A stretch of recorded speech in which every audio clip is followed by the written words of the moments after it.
Saudara-saudari yang terkasih dalam Kristus, pada kesempatan ini saya akan menjelaskan tentang gelar Yesus sebagai anak manusia.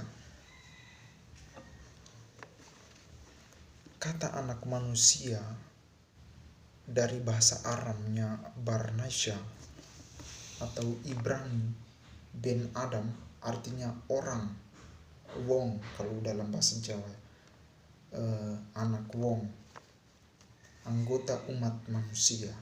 Dan gelar atau kata anak manusia dipakai oleh Yesus untuk menunjukkan dirinya sendiri.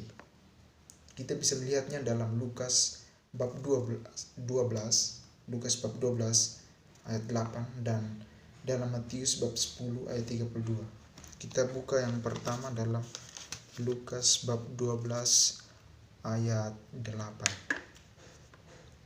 Aku berkata kepadamu, setiap orang yang mengakui aku di depan manusia, anak manusia juga akan mengakui dia di depan malaikat-malaikat Allah.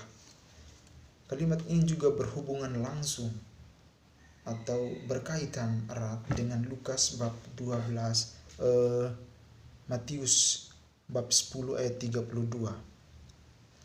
Matius bab 10 ayat 32. Setiap orang yang mengakui aku di depan manusia, aku juga akan mengakuinya di depan Bapakku yang di surga.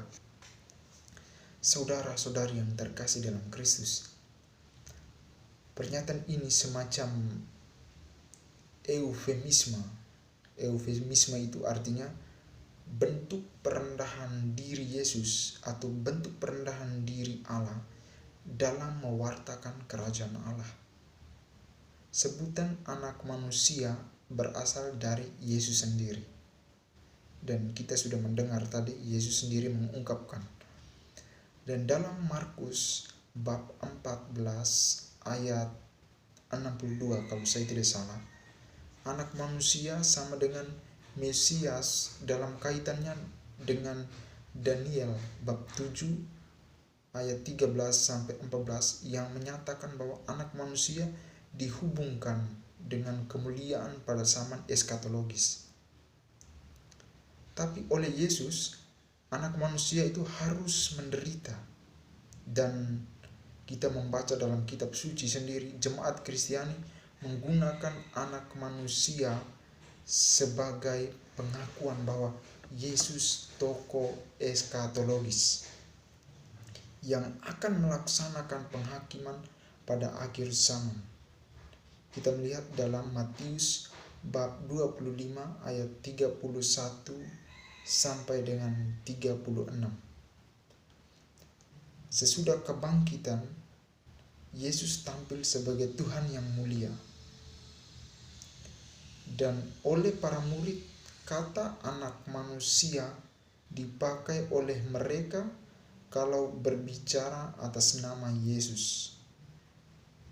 Secara umum boleh dikatakan bahwa Yesus berbicara mengenai dirinya sendiri dengan menggunakan sebutan anak manusia.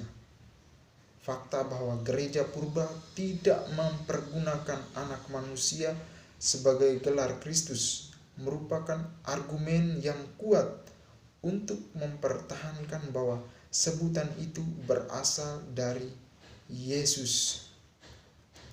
Persoalannya bahwa kalau Yesus menyebut dirinya sebagai sebutan anak manusia, apa artinya? Jawaban tidak dapat ditemukan dalam perjanjian lama, termasuk dalam Daniel bab 7 ayat 13 itu. Tetapi jawaban harus dicari di dalam pewartaan Yesus tentang kerajaan Allah. Hidup pribadi Yesus harus dimengerti dalam hubungan dengan kerajaan Allah. Dan kita melihat sendiri dalam pewartaan Yesus dalam hubungan dengan kerajaan Allah, bagaimana karya pewartaan sabda yang ia lakukan itu menunjukkan dia sebagai anak manusia. Maka saudara-saudari yang terkasih, anak manusia harus dimengerti dalam hubungannya dengan kerajaan Allah. Dan saya akan membocorkan teks-teks tentang anak manusia. Yang pertama itu kita bisa melihat di dalam Matius bab 9 ayat 6, di dalam Matius bab 12 ayat 8, di dalam Matius bab 17 ayat 8, di dalam ayat 25 dan ayat 18, dan kita juga melihat dalam Markus bab 2 ayat 10, di dalam Markus bab 8 ayat 31, dan dalam 9 ayat 9, dan juga kita melihat dalam Lukas bab 5 ayat 24, dalam Lukas bab 6 ayat 5, Lukas bab 9 ayat 32. Juga kita temukan di dalam Yohanes sendiri bab 1 ayat 51, 3 ayat 13, dan 5 ayat 27. Jadi saudara-saudari yang terkasih dalam Kristus, untuk memahami Yesus sebagai anak manusia, harusnya kita memahami atau kita mengerti dalam hubungannya dengan kerajaan Allah melalui pewartaan-pewartaan, karya-karya yang ia bangun, menunjukkan ia sebagai anak manusia yang sedang menegakkan kerajaan Allah itu sendiri. Mungkin